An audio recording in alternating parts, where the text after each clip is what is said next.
The new Negro Renaissance, commonly known as the Harlem Renaissance, filled the 1920s with a profusion of work by Black artists. Jazz rhythms permeated the art of this movement. From the music of Duke Ellington to the poetry of Langston Hughes to the artwork of Aaron Douglas, there was strife and abrupt change, their work bold and energetic, all a part of a battle to be seen and to be heard. Their work embodied the trials and triumphs of what Langston Hughes dubbed a community in transition. In one of Hughes's most well-known poems, Harlem, he seeks the answer to the question, what happens to a dream deferred? The question seems particularly relevant when thinking about today's surge of Black artists that have made their way into Hollywood, looking at the success of major Black musical artists and actors, and now even Black writers and directors who are creating a lane for themselves.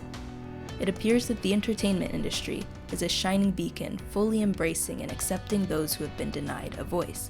However, when considering that behind the glowing facade, there continues to be a horrendous lack of representation, it becomes evident that things are the same as they have always been.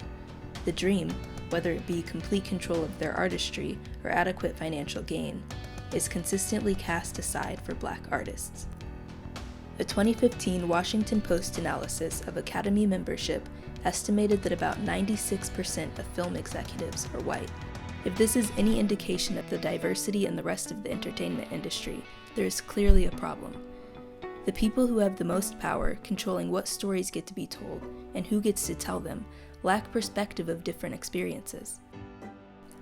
Black artists are also often snubbed at the big award shows, and even when they are recognized, they sometimes aren't able to fully enjoy the moment.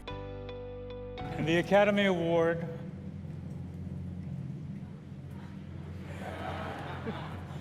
for Best Picture. You're impossible.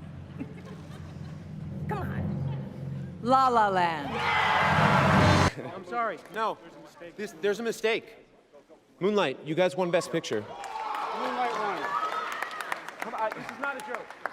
This is not a joke. I'm afraid they read the wrong thing.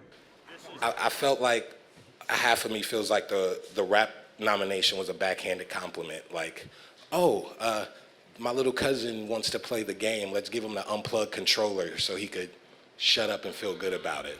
That's what it felt like a bit. While the artists themselves are sometimes left feeling slighted, Hollywood has recognized the profitability of Black art. Audience response to Black films and music has been overwhelmingly positive in recent years. Movies like Black Panther, Girls Trip, and Get Out have seen huge box office success. Because of the mainstream popularity of hip-hop, musical artists like Drake and Kendrick Lamar dominate the charts.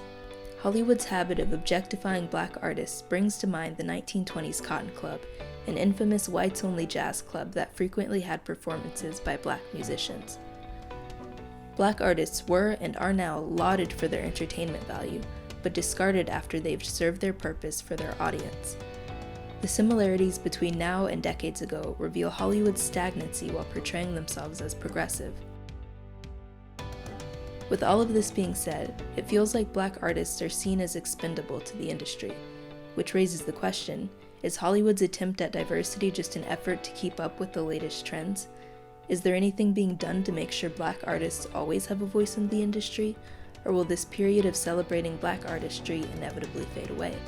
The industry can embrace change and work harder to ensure proper representation among its highest ranks, or it can continue to do what it has always done and cover up the problem.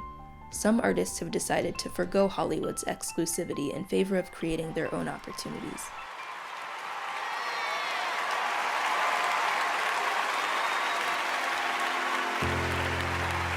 It's all about trying to help somebody cross.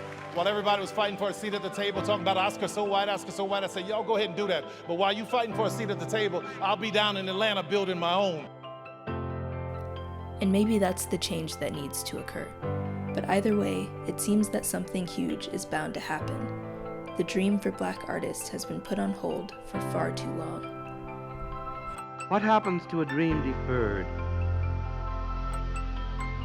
Does it dry up like a raisin in the sun, or fester like a sore and then run? Does it stink like rotten meat, or crust and sugar over like a syrupy sweet? Maybe it just sags like a heavy load. Or does it explode?